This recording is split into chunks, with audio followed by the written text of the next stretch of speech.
चलिए, सक्सेस जीवन JCC channel में आप लोगों का पुनः स्वागत है।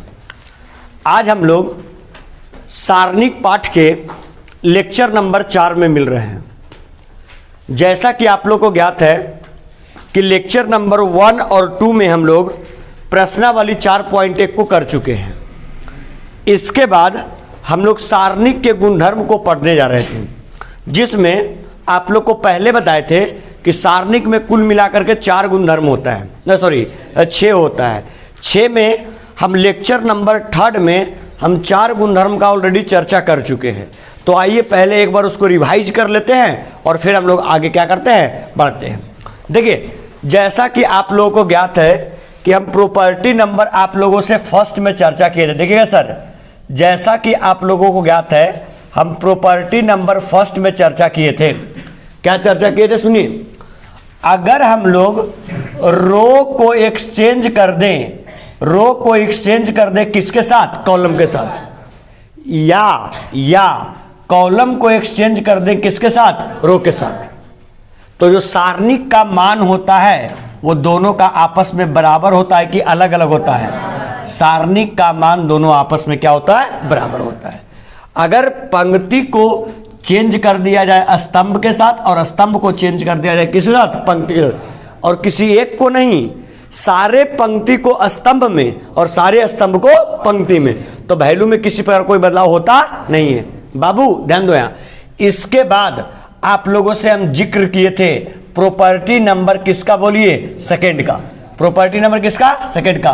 प्रॉपर्टी नंबर सेकंड का जिक्र किए थे कि अगर पंक्ति को एक्सचेंज करते हैं किसके साथ, बोलिए, पंक्ति के साथ।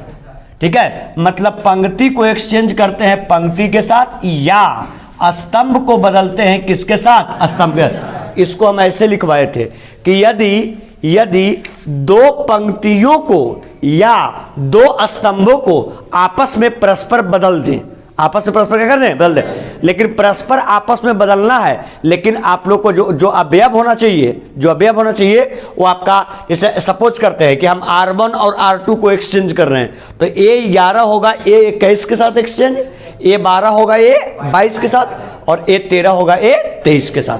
बोलते ना, मतलब संगत अवयव एक दूसरे के से एक्सचेंज करते हैं। तो बोलिए, इसमें जो आपका डेल्टा का वैल्यू होगा वो डेल्टा 1 के तो बराबर आएगा, लेकिन इसका चिन्ह क्या आएगा, विपरीत आएगा।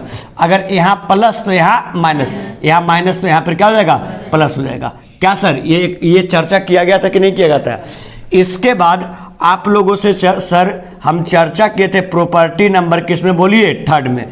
प्रॉपर्टी नंबर 3rd में क्या बोले थे, यदि या तो 2 रो का वैल्यू आपस में क्या हो, बराबर, अरे आपस में बराबर, या 2 कॉलम का वैल्यू आपस में क्या हो, बराबर, तो जो उस सारणिक का मान होता है, यानी जो डेल्टा का वैल्यू होता है, वो किसके बराबर होता है, 0 के बराबर। यस या नो, चर्चा किया गया था सर। इसके बाद आप लोगों से और भी चर्चा किए थे हम प्रॉपर्टी नंबर किसमें, बोलिए, प्रॉपर्टी नंबर 4 में आप लोग चर्चा किए थे कि सपोज करते हैं किसी भी सारणिक के या तो पंक्ति में या तो आव्यूह में अगर अचर पद किससे, बोलिए, अगर अचर पद हम लोग किससे गुणा कर देते हैं, के से, तो जो डेल्टा और डेल्टा 1 का वैल्यू तो आपस में बराबर आएगा, लेकिन उसका जो वैल्यू आएगा वो कितना से गुणित हो जाएगा, के से।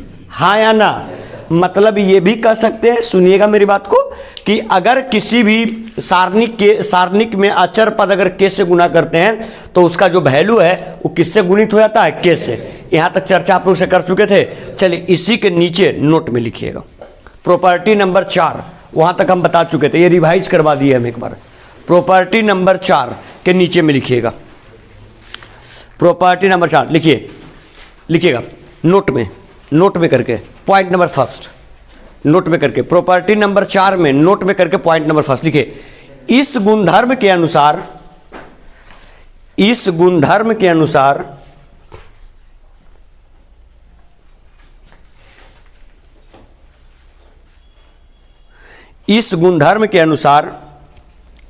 कौमा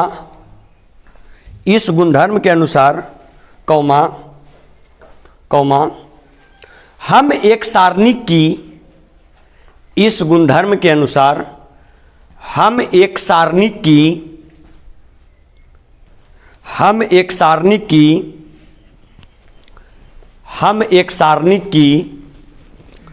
किसी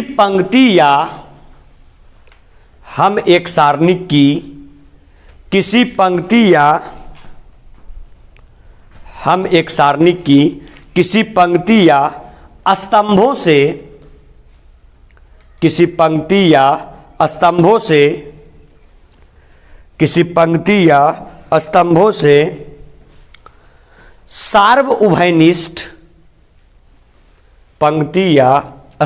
से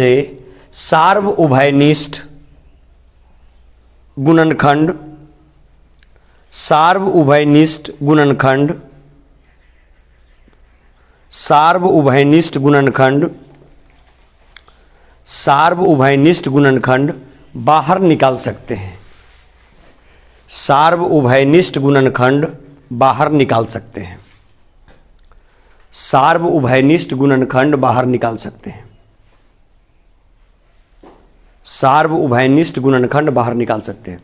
लिख लिए क्या सर? बोलिए। सार्वउभयनिष्ठ गुणनखंड को हम लोग क्या निकाल सकते हैं? बाहर। अगर सुनिए, अगर सारणिक में किसी अचर पद से गुणा कर सकते हैं, तो अगर ऑलरेडी गुणा किया हुआ है तो उसको वहां से बाहर भी निकाला जा सकता है। देखिए, ये नोट का पॉइंट नंबर फर्स्ट को एग्जाम्पल में लिख करके हम लोग समझने की कोशिश करते हैं रियलिटी में ये कह क्या रहा है। ये चारों प्रॉपर्टी में कोई दिक्कत नहीं है ना। ये प्रॉपर्टी नंबर 4 का ही नोट हम करवा रहे हैं। सुनिएगा सर।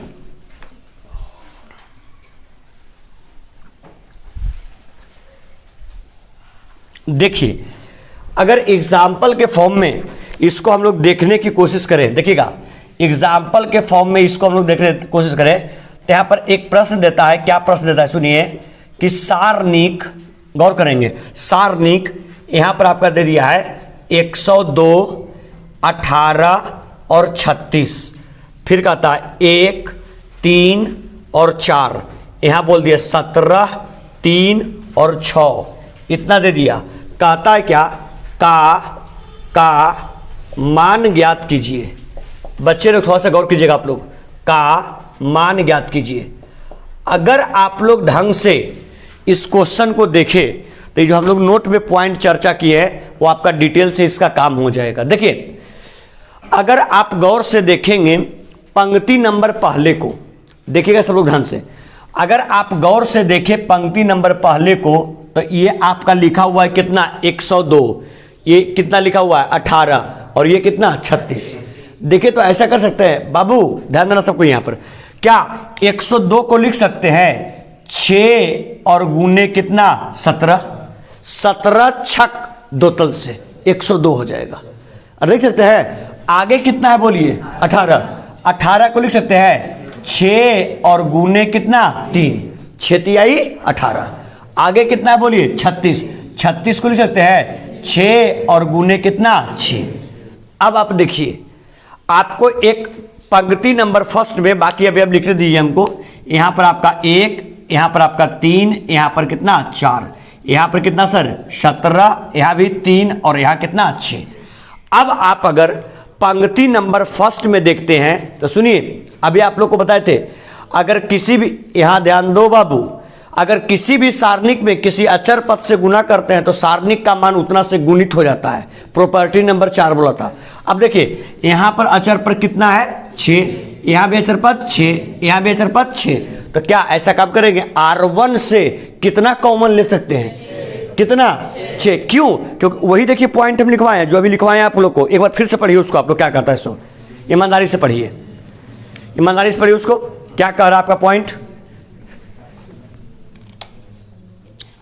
जो पॉइंट कह रहा है उसको ईमानदारी से पढ़िए आप लोग। किसी पंक्ति या स्तंभ से उभयनिष्ठ गुणनखंड कहां निकालते हैं? बाहर। तो इसमें उभयनिष्ठ गुणनखंड कितना है? कितना? अब बताइए, अगर हम 6 को यहां से बाहर निकाल लेते हैं तो कितना बचेगा? बोलिए। ऊपर कितना? 17। यहां कितना? 3। यहां कितना? 6। यहां कितना? 1। यहां पर 4। यहां क्या? 17। यहां कितना? यहां कितना? अब बताइए, आप लोग कुछ दिख रहा है इसमें? पंक्ति नंबर कैवा? पहला। पंक्ति नंबर कैवा? तीसरा। पंक्ति नंबर पहला और पंक्ति नंबर तीसरा आपस में बराबर है कि अलग अलग है? और उसके संगत अवयव भी आपस में, आप लोग को मालूम है प्रॉपर्टी नंबर 3 के अनुसार यदि किसी सारणिक के दो पंक्ति या दो स्तंभों के संगत अवयव आपस में क्या हो? बराबर, तो उस सारणिक का मान कितना होता है? 0। यानी कह सकते हैं सर यहां पर आपका R1 और बराबर क्या है बोलिए? अगर R1 बराबर R3 है तो प्रॉपर्टी नंबर 3 के अनुसार से इस पूरे सारणिक का वैल्यू कितना? 0। मतलब सिंपली कर देंगे 6 और गुने 0 और बराबर 0, यही क्या हो गया? आंसर हो गया। तो सुनिए यहां पर ये दिखाने मेरा मकसद नहीं था, मेरा दिखाना मकसद था कि अगर कोई भी पंक्ति में, कोई भी पंक्ति या किसी भी स्तंभ में अगर आपका क्या कहते हैं इसको, ये संगत अगर अवयव बराबर होंगे तो उसको गुणज के रूप में हम कहां निकाल सकते हैं? बाहर। और यदि बाहर है तो उसको गुना भी कर सकते हैं। प्रॉब्लम है क्या? कोई दिक्कत? तो प्रॉपर्टी नंबर 4 का नोट नंबर 1 का ये एग्जाम्पल हो गया। नोट कर लीजिए जल्दी से, नोट कीजिए। अगर केवल उसको लिखवा के निकल जाते ना तो समझ में नहीं आता आप लोग को, लेकिन अगर वही चीज़ एग्जाम्पल के माध्यम से करवा दिए तो क्लियरिटी भी आ गया। और यहां पर हम लोग प्रॉपर्टी नंबर 3 का यूज भी कर लिए। हो गया? चलें आगे। लिखिए नोट का पॉइंट नंबर 2, नोट का पॉइंट नंबर 2 लिखिए। यदि एक सारणिक की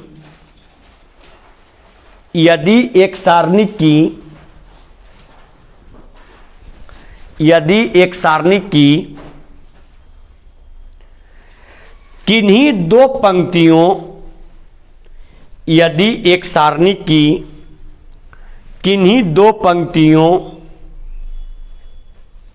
किन्हीं दो पंक्तियों या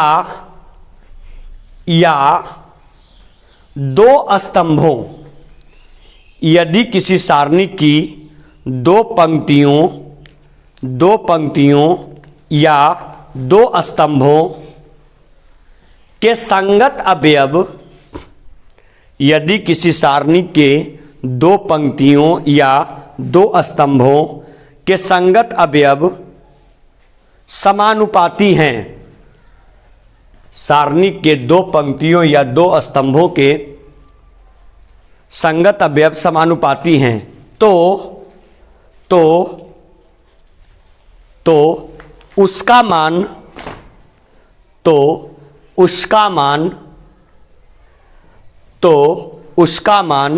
0 होता है। तो उसका मान 0 होता है। तो उसका मान 0 होता है। बात समझ में आया ये नहीं आया? आइए देखिए इसको एग्जाम्पल के माध्यम से समझने की कोशिश करते हैं। क्या ये पॉइंट का देखिए, उस चीज को चाहें तो आप यहां से भी समझ सकते हैं। अगर हमको ये गुणधर्म नंबर 3 नहीं याद है कि दो पंक्ति या दो स्तंभ आपस में बराबर हो तो मान 0 होता है, तो इसको आप ऐसे भी याद रख सकते। क्या बोले कि अगर किसी या तो दो पंक्ति या दो स्तंभ के अवयव आपस में क्या हो? समानुपाती। देखिए अगर R1 और R3 के अवयव को देखें तो R1 के अवयव है 17 और R3 के अवयव 17। ठीक है, ये R1 के अवयव है आपका 3 और R3 के भी 3 और इसका अवयव है 6 और इसका अवयव 6। अगर तीनों को कैंसिल करें तो इसका वैल्यू 1, इसका वैल्यू 1, इसका वैल्यू, तीनों आपस में क्या है? इक्वल है, बराबर है।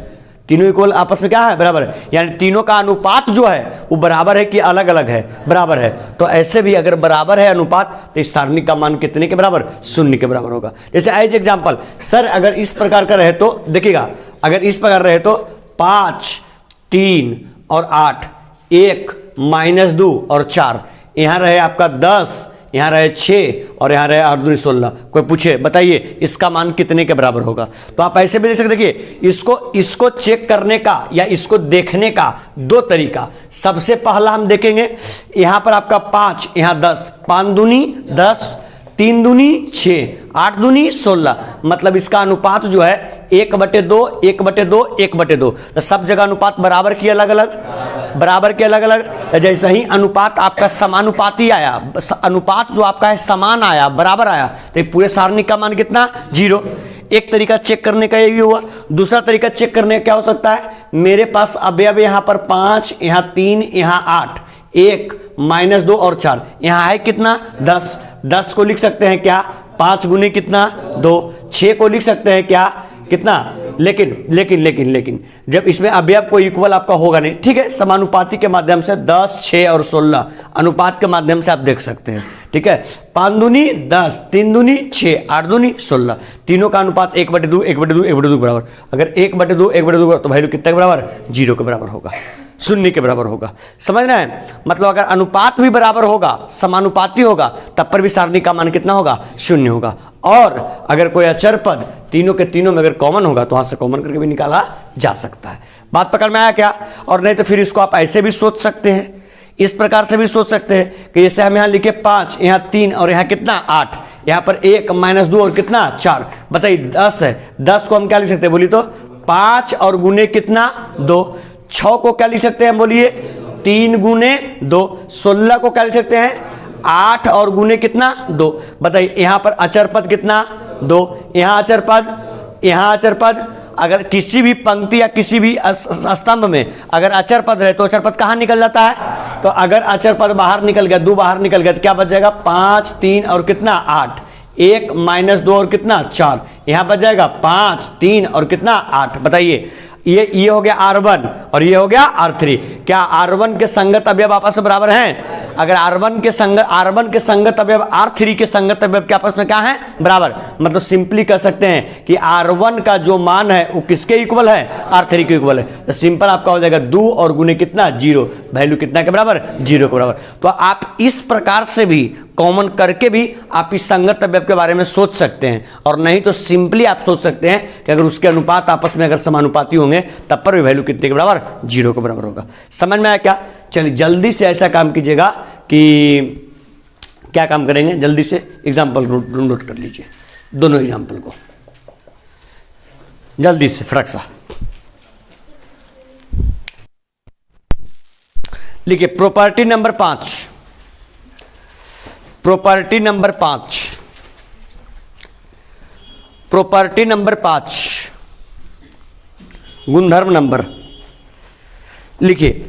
यदि एक सारणी की यदि एक सारणी की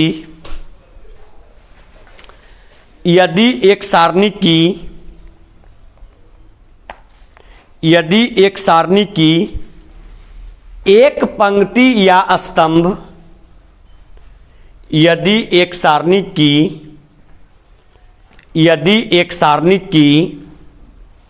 एक पंक्ति या स्तंभ, यदि एक सारणी की एक पंक्ति या स्तंभ के कुछ या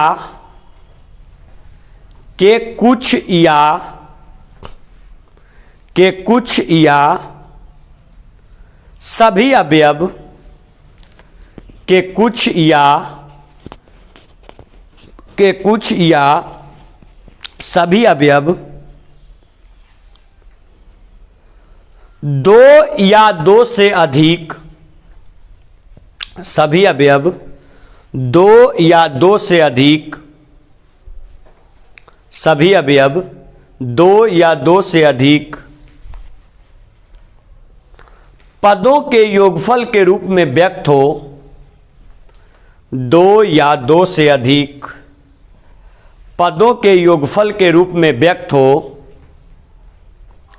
2 या 2 से अधिक पदों के योगफल के रूप में व्यक्त हो, पदों के योगफल के रूप में व्यक्त हो तो सारणिक को भी 2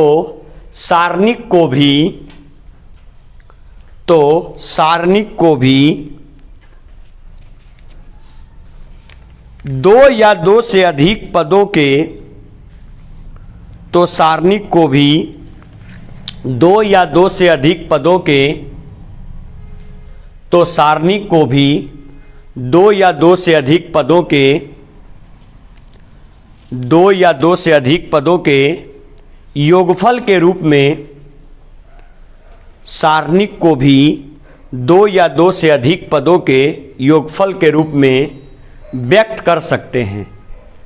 सारणिक को भी दो या दो से अधिक पदों के योगफल के रूप में व्यक्त कर सकते हैं। सारणिक को भी दो या दो से अधिक पदों के योगफल के रूप में व्यक्त कर सकते हैं।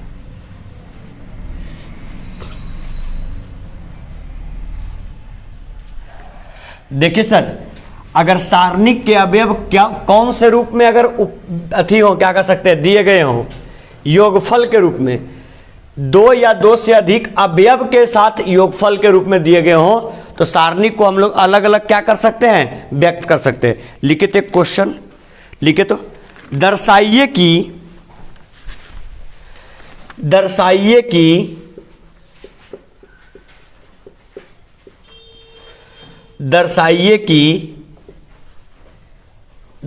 कि सारणिक A B C A plus 2x B plus 2y C plus 2z और एक्स वाई जेड बराबर 0। दर्शाइए कि A B C A plus 2x B plus 2y plus C plus 2z और फिर आपका x plus X Y Z बराबर 0। देखिए सब लोग लिख लिए। अब आप लोग पेन स्टॉप कीजिएगा, पहले समझिए। यहाँ सारे बच्चे लोग देखिएगा, सब लोग समझेंगे। यहाँ ये सर आपका दे रखा है क्वेश्चन, और इस क्वेश्चन को भी हम लोग कर लेते हैं, और इस क्वेश्चन के माध्यम से इस प्रॉपर्टी को भी प्रूफ कर देते हैं। बच्चे लोग ध्यान दीजिएगा, प्रॉपर्टी क्या कहता है, यदि किसी सारणिक के अवयव आपस में योगफल के रूप में व्यक्त हों। कौन रूप में, योगफल। देखिए a प्लस कितना x 2x आपस में योगफल के रूप में व्यक्त हो, तब लोग सारणिक को अलग अलग लिख करके योगफल के रूप में व्यक्त कर सकते हैं। यही नहीं आपका बोल रहा है। बताइए सर, सबसे पहले हम लोग चलने की कोशिश करेंगे कहां से, बोलिए LHS से। बताइए सबसे पहले जो प्रश्न दिया हुआ है वो लिख देंगे। क्या प्रश्न क्या रखा है, बोलिए तो A B C। यहां सर बोलिए a प्लस 2x b और प्लस कितना y 2y और c प्लस 2z और यहाँ सर x, यहाँ y और यहाँ क्या z। क्या बोले हम कि अगर इस रूप में है तो अगर हम लोग यहाँ पर प्रयोग करते हैं गुणधर्म नंबर बोलिए कैवे का, गुणधर्म नंबर 5 का क्या करने पर, गुणधर्म नंबर 5 का प्रयोग करने पर। बोलिए सर, अगर गुणधर्म नंबर 5 का हम लोग प्रयोग करेंगे तो कैसे लिखेंगे, बोलिए तो। अगर योगफल के रूप में है तो इसके अवयव को अलग अलग करके योगफल के रूप में लिख सकते हैं। तो सॉरी, तो पहले क्या लिखेंगे, बोलिए यहाँ पर a, यहाँ b और यहाँ क्या c। अब बताइए योगफल के रूप में है ना, तो बोलिए इसका पहला अवयव क्या है a, इसका यहां पर आपका हो जाएगा a b और c और फिर नीचे वाला अवयव क्या है x y और क्या z। ये आपके एक सारणिक निकल गए। बीच में चिन्ह क्या चीज का, अरे बाबू देखिए बीच में चिन्ह क्या चीज का, प्लस का। यहां सारणिक आपस में योगफल के रूप में व्यक्त हो गया। बताइए अगले सारणिक क्या निकल के आएंगे, यहाँ क्या होगा a, यहाँ और यहाँ पर c। इधर क्या हो जाएगा, बोलिए 2x 2y और 2z। यहाँ क्या होगा x y और z। क्या ये दो अवयव आपस में योगफल के रूप में व्यक्त थे। जब इसको हम लोग सारणिक के रूप में लिखे, ये दोनों योगफल को अलग अलग करके एक सारणिक ये निकल के आ गया, एक सारणिक ये निकल के आ गया। कोई कंफ्यूजन है यहाँ तक क्या? अब देखिए जो बच्चे स्मार्ट होंगे वो देख रहे होंगे R1 के संगत अवयव, पहले हम सारणिक की चर्चा कर रहे हैं। R1 के संगत अवयव और R2 के संगत अवयव बराबर है कि अलग अलग है? बराबर है। यहाँ भी A, यहाँ भी B और यहाँ भी C। कह सकते हैं संगत अवयव आपस में समानुपाती है, अरे ना, क्योंकि इतना बाई इतना एक, इतना बाई इतना एक, इतना बाई इतना एक, समानुपाती है। तो वैल्यू कितने के बराबर? तो यहाँ पर बताइए गुणधर्म नंबर कैमा का प्रयोग हुआ, गुणधर्म नंबर कैमे का प्रयोग हुआ, चौथे का कि तीसरे का? तीसरे का। गुणधर्म नंबर तीसरे का। चौथा तो कहता है कि किसी में अगर अचर पद में उतना से गुणित करते हैं तो उसका मान उतना से क्या हो जाता है, गुना हो जाता है। अरे आया ना, तो बताइए सबसे पहला पार्ट में इसमें गुणधर्म नंबर कहवा का तीसरा। अब चलिए ये गुणधर्म नंबर तीसरा क्लियर हो गया। यहां देखिएगा ए बी सी 2x 2/2z x/z। यहां देखिए अचर पद क्या है 2, यहां अचर पद 2, क्या कर लेंगे, तो यहां पर यूज हुआ गुणधर्म नंबर तीसरा का और यहां यूज हो रहा है गुणधर्म नंबर चौथे का। तो यहां पर लिख देंगे, क्या लिखेंगे बोलिए, लिख देते हैं कि गुणधर्म कितना 3 और तथा कितने का 4 का क्या करने पर, गुणधर्म नंबर 3 तथा 4 का क्या करने पर, प्रयोग करने पर। सर बताइए अगर प्रयोग कीजिएगा तो इसमें क्या है बोलिए, ये जो आपका है ये इसमें क्या है, R1 का मान किसके बराबर, R2 के बराबर। और अगर इसमें अचर पद आप 2 ले लेते हैं कॉमन, तो यहां पर x/z, मतलब इसमें क्या है बोलिए, R2 का मान किसके बराबर, R3। कब, जब अचर पद कॉमन बाहर निकल जाएगा। तो अब बताइए पहला अगर R1 का मान R2 के बराबर तो गुणधर्म नंबर 3 क्या कहता है, उसका वैल्यू क्या होगा 0। तो बोले पहले सारणिक का अवयव, पहले सारणिक का वैल्यू कितना 0, क्या चीज का चिन्ह प्लस का। आपने कितना अचर पद कॉमन लिया 2, तो हमने 2 अचर पद कॉमन ले लिया, तो बच गया ax by/z और cz। हाँ या ना, मतलब यहां पर R2 का मान किसके बराबर, R3 के बराबर, मतलब यहां पर भी गुणधर्म नंबर का यूज होगा। चौथा का प्रयोग कब हुआ, जब अचर पद को कॉमन किए तब, और अगर इक्वल हो गया तो इसका वैल्यू कितना 0, मतलब 0 और प्लस कितना 0 बराबर 0। RHS proved. समझ में आया। सारणिक नंबर यहां पर कितना का प्रयोग है बोली, सॉरी गुणधर्म नंबर कहमा 5वां और फिर कहमा तीसरा और फिर कहमा चौथा।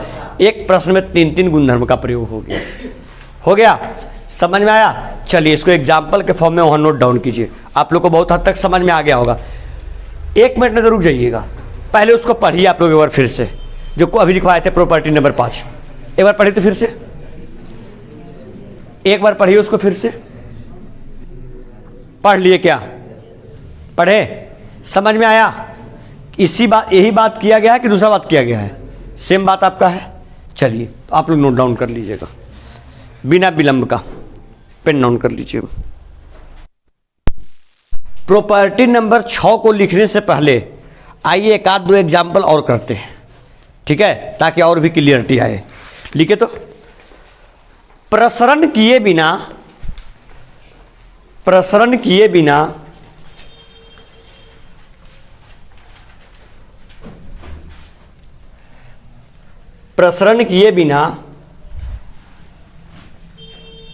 दर्शाइए कि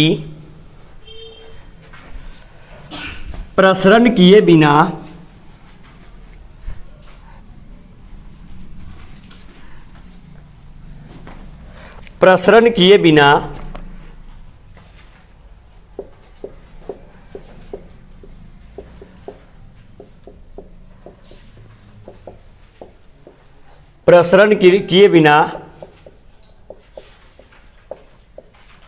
दर्शाइए कि सारणिक x + y + z + x x y और 1 1 1 बराबर 0। प्रसरण किए बिना दर्शाइए कि x + y y + z z + x z x y 1 1 1 बराबर 0।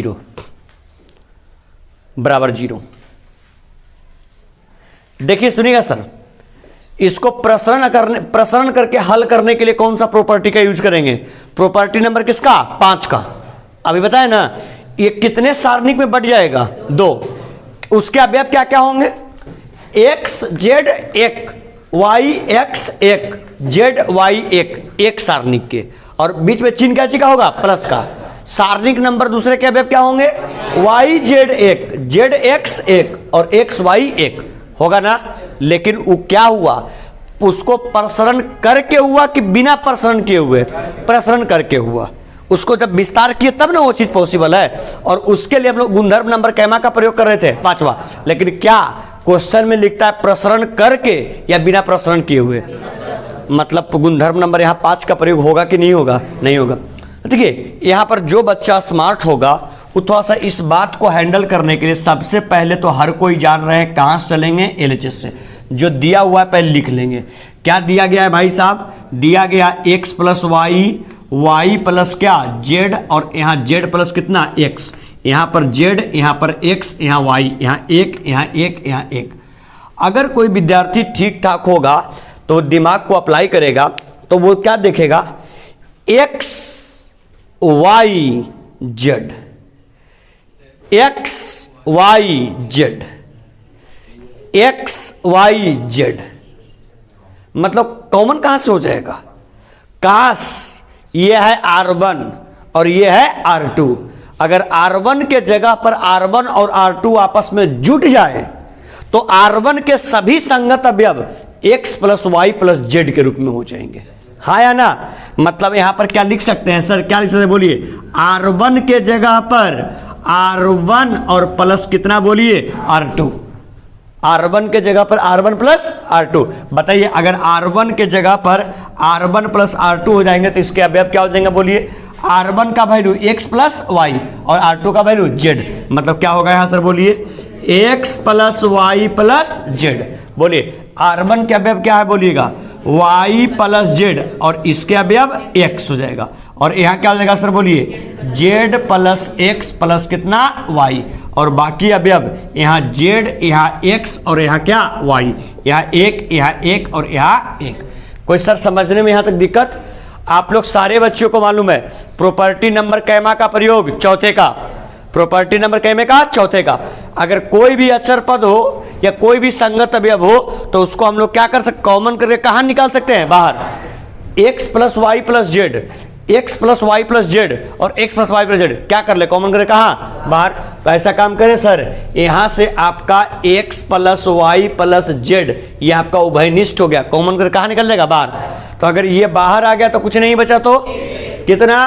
एक, यहां भी एक, यहां भी एक। हाँ या ना? नीचे क्या बच गया सर? जेड एक्स और वाई, यहाँ एक और यहाँ एक। कुछ दिमाग में अप्लाई कर रहा है? कौन बराबर कौन है? R1 बराबर R3। गुणधर्म नंबर कैमा? तीसरा। मतलब यहाँ पर लिखेंगे कैमा गुणधर्म नंबर यानी गुणधर्म संख्या कितना? 3 का। क्या करने पर?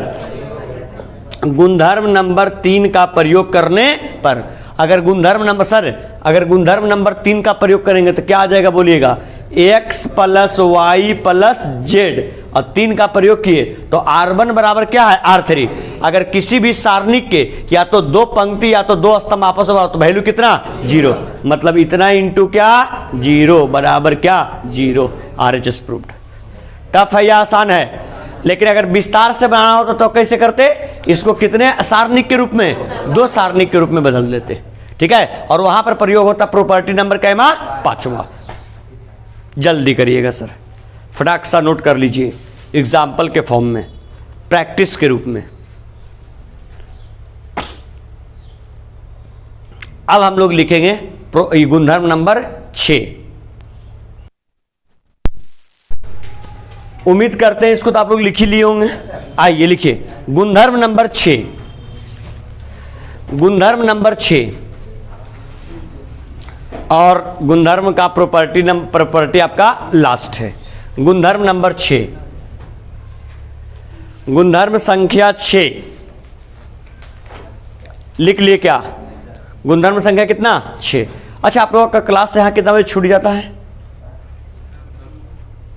अमित सर के बैच में भी 7:30 तक हो जाता है फिनिश है? अच्छा, ये तो ऐसा सोच रहे थे ना कि जो क्लास 10 वाला बैच है, अभी तो 11 शुरू हुआ नहीं, जो क्लास 10th वाला बैच है उसको क्या काम करते कि 8 बजे से पहले शिफ्ट करके कर देते 7:30 में,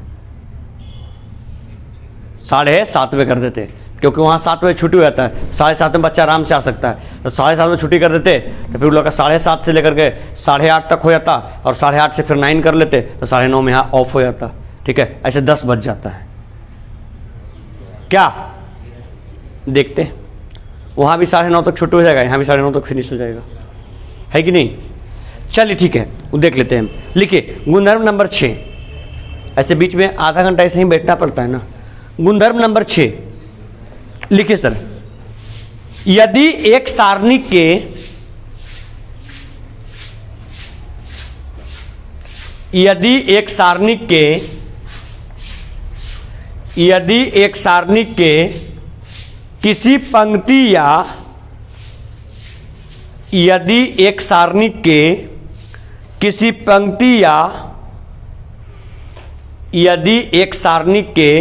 किसी पंक्ति या स्तंभ के प्रत्येक अवयव में, यदि किसी सारणी के पंक्ति या स्तंभ के प्रत्येक अवयव में किसी पंक्ति या सारणी के प्रत्येक अवयव में दूसरी पंक्ति या प्रत्येक अवयव में दूसरी पंक्ति या प्रत्येक अवयव में दूसरी पंक्ति या स्तंभ के दूसरी पंक्ति या स्तंभ के संगत अवयवों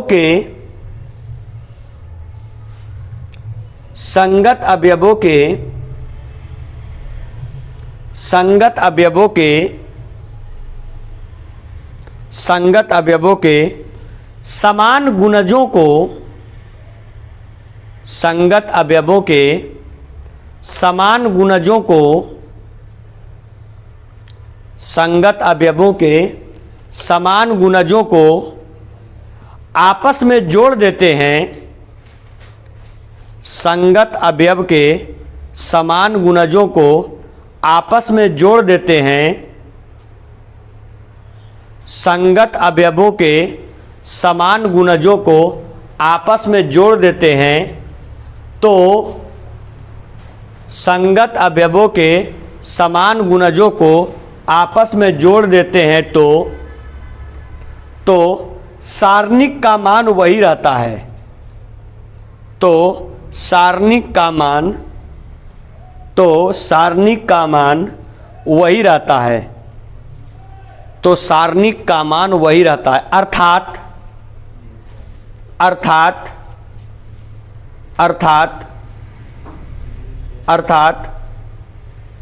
सारणिक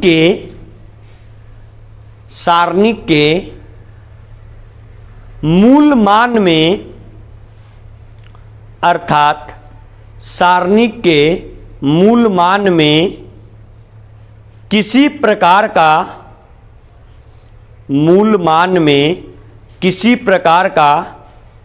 कोई परिवर्तन नहीं होता है।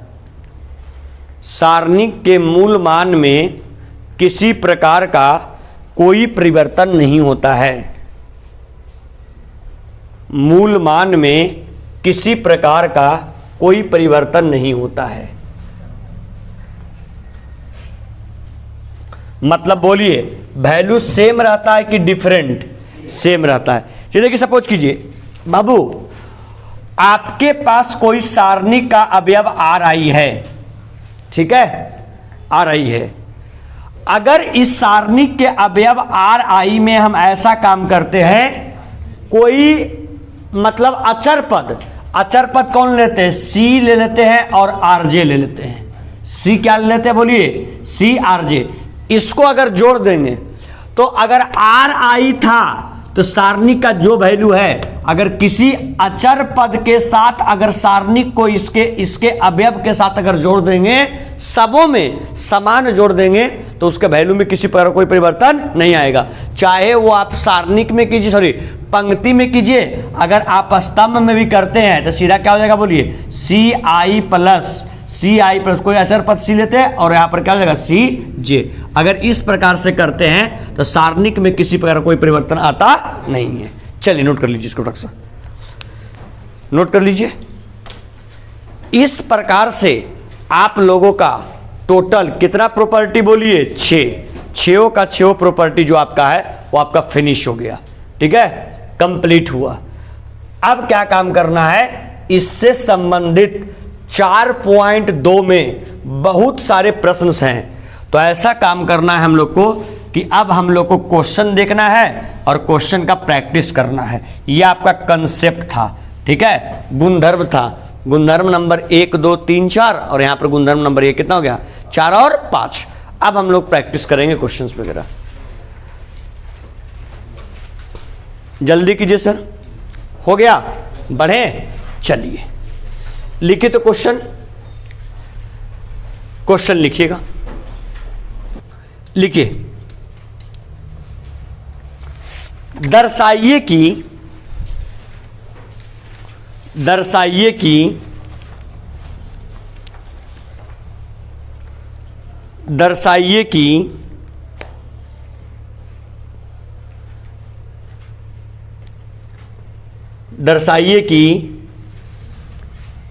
एक ए बी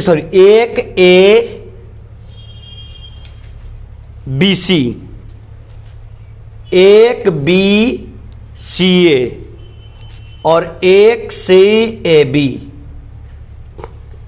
दर्शाइए कि एक ए बी सी, एक बी सी ए और एक सी ए बी, एक सी ए बी बराबर बराबर बराबर बराबर ए माइनस बी, बी माइनस सी और सी माइनस ए। दर्शाइए कि सारणिक एक ए बी सी, एक बी सी ए, एक सी ए बी बराबर ए माइनस बी, बी माइनस सी और सी माइनस ए, सी माइनस ए। क्या सर, इधर देखिएगा, क्या होना संभव है? सुनिए, सबसे पहले गौर कीजिएगा, सबसे पहले प्रूफ करने वाला क्वेश्चन कहां से, एलएचएस से। देखिएगा, सारे बच्चे गौर करेंगे, इस पर क्वेश्चन बहुत सारा आपको प्रैक्टिस करने के लिए मिलेगा, गौर करेंगे। यहां पर कितना हो गया, एक ए बी सी, एक बी सी ए, एक सी ए बी। जो बच्चा यहां पर स्मार्ट रहेगा वो जानते हैं इसको कैसे हैंडल करेगा। हम बार बार बोलते हैं कि जब भी क्वेश्चंस को प्रूफ करने जाइए एलएचएस से चलिए, लेकिन हमेशा किसको ध्यान में रखिए, आरएचएस को। अब कैसे ध्यान में रहेगा सर, हमको पहला जो अवयव गुणज के रूप में प्रूफ करना है वो चाहिए ए माइनस बी। मेरे पास अवयव R1 में ए है और R2 में अवयव क्या है, बी। अब बताइए, ये ए है अलग सेपरेट और बी है सेपरेट, लेकिन जब प्रूफ करना है तो चाहिए ए माइनस बी। ए माइनस बी कैसे निकलेगा, ये R1 के जगह पर R1 और माइनस R2, तो ए और माइनस क्या बन जाएगा, बी बन जाएगा। यस या नो? अरे R1 के अवयव कितना, ए, और R2 के अवयव बी, तो अगर ए और माइनस बी करेंगे तो क्या ए माइनस बी हमको नहीं मिलेगा? और यहां से एक प्रक्रिया और हो जाएगी, क्योंकि तुम लोग को मालूम है अगर संगत अवयव को जोड़ते हैं या घटाए, किसी भी सारणिक के पंक्ति या स्तंभ को जोड़ते हैं या घटाते हैं तो उसके सारे संगत अवयव जुड़ते हैं या घटते हैं, हाँ या ना? तो ये हो जाएगा 1 माइनस 1 0 होगा, ये हो जाएगा ए माइनस क्या, बी, और ये हो जाएगा बी सी और माइनस क्या, सी ए। तो ए माइनस बी चाहिए था, तो ए माइनस बी हमको कहां से मिलेगा, हमको मिल जाएगा R1 के जगह पर R1 और माइनस किससे, R2 से। यस या नो?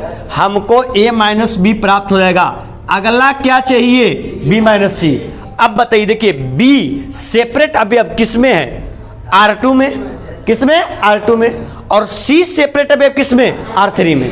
लेकिन B और C के बीच में चिन्ह क्या चाहिए? मैथ्स का मतलब सिंपल कर सकते हैं, R2 के जगह पर R2 और माइनस क्या? R3। क्या सर ये कर सकते हैं अप्लाई? बोलिए हाँ या ना। अगर बताइए सर इसका एप्लीकेशन अगर हम लोग करेंगे तो हम लोग के पास क्या बच जाएगा? यहाँ बच जाएगा क्या? 1 और यहाँ क्या? 1। तो क्या बच जाएगा? बोलिए 1 माइनस 1। यस या नो? यहाँ क्या बच जाएगा सर? बोलिए A माइनस B। यहाँ क्या बच sir? BC minus C। Any problem? आइए सर यहाँ क्या बच जाएगा? 1 माइनस 1। यहाँ क्या बचेगा? B minus C। यहाँ क्या बचेगा? बोलिए CA और माइनस AB। R3 के साथ कोई छेड़छाड़ नहीं, 1 C और क्या? AB। सर एनी प्रॉब्लम यहाँ तक? किन्हीं को कोई दिक्कत? बताइएगा।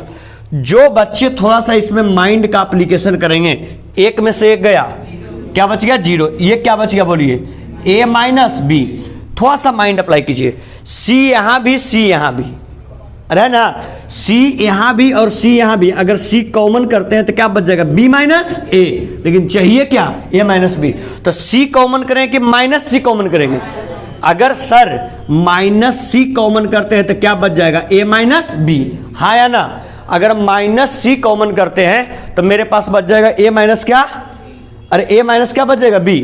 अब बताइए यहां पर क्या लिखेंगे सर? बोलिए 0। यहां क्या हो जाएगा? बोलिए B माइनस C। अब बोलिए यहां भी देखिए A और A दोनों जगह है, तो अगर A कॉमन करेंगे तो क्या बचेगा? C minus B। हमको चाहिए क्या? B minus C। तो A कॉमन करेंगे कि माइनस से? गुड। अगर माइनस A कॉमन कर लेंगे तो क्या बच जाएगा? B minus C। और नीचे बच जाएगा जस के तस 1 C और यहाँ क्या? AB। Sir A minus B यहाँ भी और A माइनस बी यहाँ भी। अभी हम लोग सारणी के प्रॉपर्टी में पढ़े हैं, प्रॉपर्टी नंबर 4 में। अरे पढ़े हैं? प्रॉपर्टी नंबर 4 में क्या पढ़े? अगर कोई भी अचर पद किसी सारणी के पंक्ति या स्तंभ में मौजूद हो तो उसको कॉमन करके कहाँ निकाल सकते हैं? बाहर। तो बोलिए R1 में क्या मौजूद है common? A minus B, A minus B. R2 में क्या है common? B minus C, B minus C. ये तो 0 है, मतलब 0 के पास भी B माइनस सी है। अरे हाँ या ना?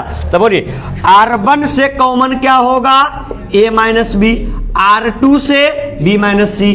तब क्या बचेगा? बोलिए यहाँ 0, यहाँ क्या बचेगा? 1, वहां क्या? माइनस सी बचेगा।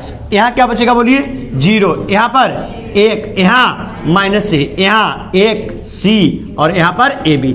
अब बच्चे लोग तुम लोग स्मार्ट हो, सबको मालूम है कि इसको बताइए, अगर इसको अब आगे हल करना है तो किसके अनुदिश आप हल करिएगा? R1 के, R2 के, R3 के या C1 के? क्यों भाई? इसके 2 अवयव क्या है? 0। तो उसको लेकर चलने की कोई आवश्यकता होगा? तो देखिए यहां पर लिख दे, यहां पर लिख देते हैं किसके अनुदिश? C1 के अनुदिश क्या करने पर सर? यहां पर लिख देते हैं C1 के अनुदिश हल करने पर। बोलिए अगर हम लोग C1 के अनुदिश हल करेंगे तो यहां पर क्या बच जाएगा? बोलिए A माइनस बी और यहां बच जाएगा B माइनस क्या? C। अब कितना लेके चलना पड़ेगा? बोलिए 1 को। अरे है ना, जिस अवयव को लेके चलते हैं उसमें पंक्ति वाइज खत्म, स्तंभ वाइज खत्म। ये पंक्ति पूरा फिनिश, स्तंभ फिनिश। अवयव क्या बच गया? 1 minus C, 1 minus A, 1 minus C, 1 minus A। 2 into 2 को हल करने आता है, क्रॉस करके माइनस कर लेते हैं। आइए सर क्या बच जाएगा? बोलिए A माइनस B, यहाँ B माइनस C। आइए क्रॉस कीजिए, ये कितना हो जाएगा? Minus A। चिन्ह क्या चिका? प्लस का, माइनस का। लेकिन फिर C में 1 से माइनस C, तो माइनस में माइनस प्लस C। इसको ऐसे लिख सकते हैं क्या? A minus B, B minus C और C को आगे कर दे C माइनस A। यही ना प्रूफ करना था, प्रूफ हो गया आपका। बहुत टफ है कि आसान है? अरे आसान है ना। अभी बताए थे किसी सारणिक में कोई अचर पद को जोड़ दिया घटा तो कोई वैल्यू को फर्क पड़ता नहीं है, वही चीज इसमें आपका आ गया। ठीक है, चलिए सर, लेकिन 1 मिनट रुक जाइएगा, 1 मिनट रुक जाइए सर, सुन लीजिए पहले, 1 मिनट रुक जाइएगा। आइए हम लोग आज की क्लास के समाप्ति के कगार पर हैं, तो आइए गुणधर्म आपका पूरा समाप्त हो चुका है, तो गुणधर्म से संबंधित जो भी प्रश्न है उसको होमवर्क के रूप में लेते हैं। आप लोग किताब निकालिए तो सर, आप लोग किताब निकालिए सर। निकाल लिए क्या? निकाल लिए सर? लिखिएगा आप लोग होमवर्क एक जगह लिख लीजिए। तो लिखिए प्रश्नावली 4.2 का, क्योंकि एग्जाम्पल वाला मैक्सिमम क्वेश्चन हम करवा दिए हैं, अब बाकी जो बचा हुआ हो जाएगा। प्रश्नावली 4.2 का, पेन मत बजाओ। क्वेश्चन नंबर 1 2 3 1 2 3 1 2 3, उसके बाद क्वेश्चन नंबर 8वां,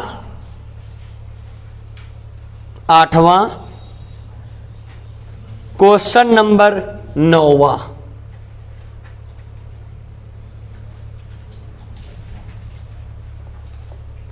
चार 4.2 का क्वेश्चन नंबर 1 2 3 8 9 ये आपका होमवर्क रह जाएगा।